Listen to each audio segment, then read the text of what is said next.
তারা মনে করে তাদের এই সম্পদ তাদেরকে দুনিয়াতে এস্টাবলিশ করবে, তারা মনে করে তাদের এই সম্পদ দুনিয়াতে তাদেরকে চিরস্থায়ী করবে, তারা মনে করে তাদের এই সম্পদের মাধ্যমে দুনিয়াতে তারা আজীবন টিকে থাকবে।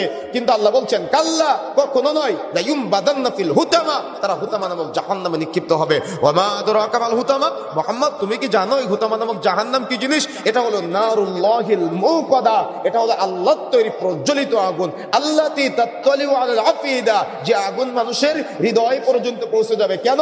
এরা এই কিপটামোগুলো করে বা এরা এই টাকা জমা রাখে, বারবার গণনা করে, যাকাত আদায় করে না, দান সাদাকা করে না, হৃদয়ের প্রশান্তির জন্য এরা নিজেকে একেবারে বড় কিছু করে নেয়। এই জন্য তাদের আত্মা চূর্ণ বিচূর্ণ করা হবে, আত্মা গলিয়ে দেওয়া হবে, আত্মা ফাটিয়ে দেওয়া হবে।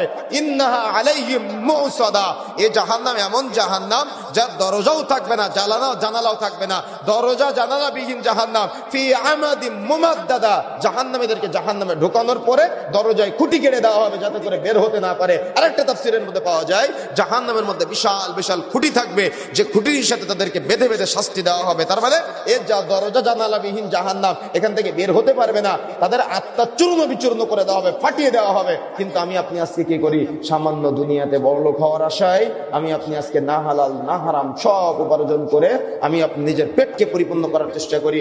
আর আমার কাছে মিসকিন আসলে আমি বড় মিসকিন হয়ে যাই।